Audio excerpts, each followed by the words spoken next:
Assalamualaikum warahmatullahi wabarakatuh. Baiklah, pada kesempatan kali ini kami akan membahas tentang materi dual dan primal. Nah, di sini kami dari kelompok 1 yang beranggotakan yang pertama itu ada Leto Wildo Langkir dengan NIM H1011221005 dan saya sendiri Utari Handayani dengan NIM H1011221033 dan yang ketiga ada Imam Muzaki Mutar dengan NIM H1011221027. Baiklah, kami akan membahas materi tentang dual dan primal. Nah, biasanya setelah solusi optimal dari masalah program linear ditemukan, maka peneliti cenderung berhenti menganalisis model yang telah dibuat. Pada sesungguhnya, dengan menganalisis lebih jauh atau lebih lanjut, atau solusi optimal akan menghasilkan informasi yang lebih berguna. Analisis yang dilakukan terhadap solusi optimal untuk mendapatkan informasi tambahan yang berguna tersebut dilakukan dengan analisis post optimal. Analisis ini dapat dilakukan dengan dua cara, yaitu analisis dualitas dan analisis sensitivitas. Nah, analisis dualitas dilakukan dengan merumuskan dan menginterpretasikan bentuk dual dari model.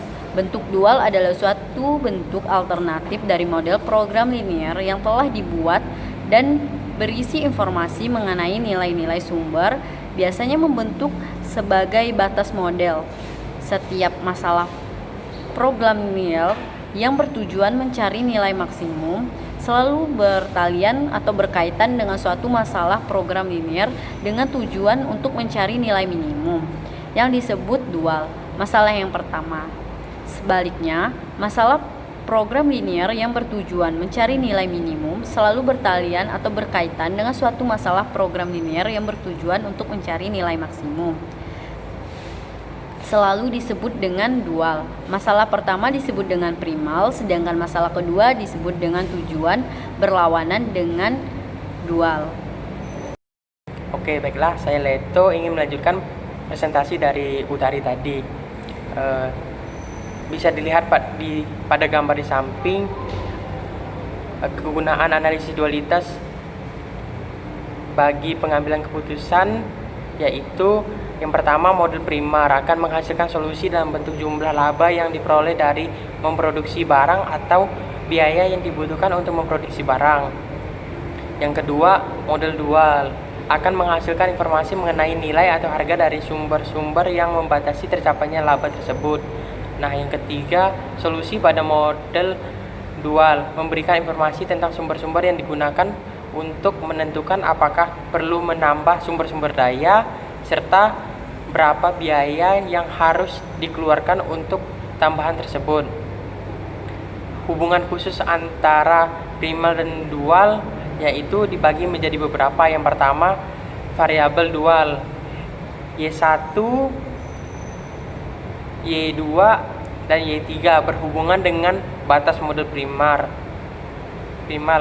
di mana untuk setiap batasan dalam primal terdapat satu variabel dual.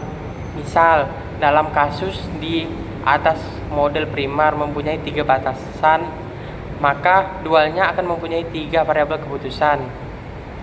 Nah, yang kedua, nilai kuantitas pada sisi kanan pertidaksamaan pada model primar merupakan koefisien fungsi tujuan dual.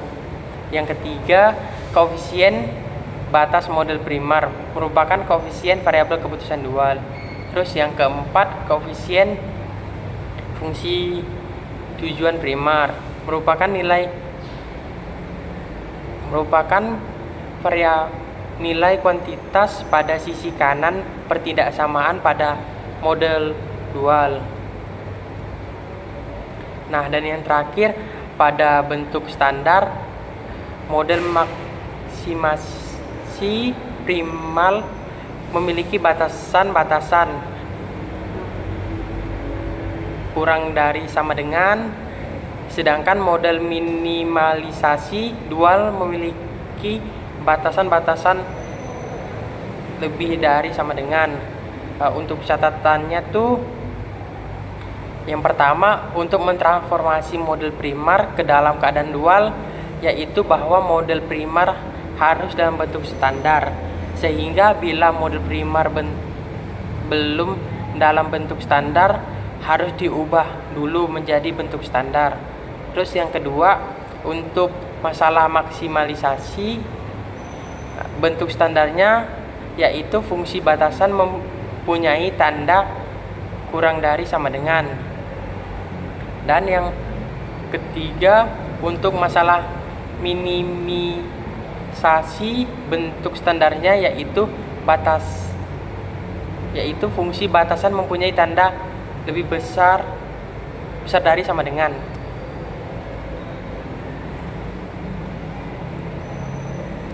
Sekian dari saya, akan dilanjutkan oleh Imam. Baik, saya Imam Muzaki Mukhtar akan melanjutkan materi yang telah disampaikan oleh Leto. Nah, di sini kita punya contoh soal, yaitu selesaikan dengan cara primal atau dual. Yang pertama, fungsinya minimumkan f sama dengan 3x tambah 5 per 2y. Kemudian untuk fungsi kendalanya yaitu 2x tambah 4y besar dari sama dengan 40, 3x tambah 2y besar dari sama dengan 50, x, y besar dari sama dengan 0. Nah, di sini penyelesaiannya, pertama primal minimumkan f sama dengan 3x tambah 5 per 2y. Nah, dengan kendala 2x tambah 4y besar dari 40, 3x tambah 2y besar dari 50, dan x, y besar dari 0. Nah, kita dapat matriks koefisiennya yaitu 2, 4, 40, 3, 2, 50, dan 3, 5 per 2, 0. Kemudian kita dapat dual matriks koefisiennya yaitu 2, 3, 3, 4, 2, 5 per 2 sama 40, 50, dan 0. Nah, masalah dualnya dapat kita tulis sebagai berikut, yaitu maksimumkan G sama dengan 40U tambah 50V dengan kendala yaitu 2x tambah 3V 2U tambah 3V besar kecil dari sama dengan 3, 4U tambah 2V kecil dari sama dengan 5 per 2, UV besar dari sama dengan 0. Nah, yang kendala pertama bisa kita buat ya, jadi 2U tambah 3V tambah A sama dengan 3. Dan kendala kedua kita bisa buat yaitu 4U tambah 2V tambah B sama dengan 5 per 2. Nah, program linearnya menjadi, pertama kita punya tabel awal yaitu untuk Z-nya yaitu di Z diisi 1, min 40, min 50, 0, 0, 0. Yang keduanya yang di A yaitu 0, 2, 3, 1, 0, 0, 3. 0, 3. Kemudian yang kendala yang kedua yaitu 0, 4, 2, 0, 1, 5 per 2. Nah, di sini kita lihat untuk negatif terbesarnya yaitu ada pada min 50, sehingga kolom kuncinya ada di V. Kemudian kita cari nilai terkecil dari perkalian antara kolom kunci dengan NB-nya di sini. Nah, yang terkecil kan yaitu 3 bagi 3 sama dengan 1 kan. Nah, jadi kendala 1 adalah kendala 1 adalah baris kuncinya dan V adalah kolom kuncinya. Nah, kita buat 3-nya menjadi 1 dengan cara 1/3 kali B2. Nah, di tabel keduanya kita bisa lihat bahwa untuk kendala pertamanya sudah menjadi 1, kendala pertamanya pada kolom kunci sudah menjadi 1. Nah, kemudian kita buat kolom kunci yang lainnya menjadi 0 dengan cara yang B1 itu kita tambahkan dengan 50 B2 dan yang B3 kita tambahkan 2 kali B2. Nah, didapatlah pada tabel keduanya yaitu kolom kunci yang pertama itu 0, 1, 0. Nah, kemudian kita lihat lagi pada Z, apakah masih ada kolom kunci atau baris kunci yang masih negatif. Kita bisa lihat ada di min 20/3. Nah, jadi itu U merupakan kolom kuncinya.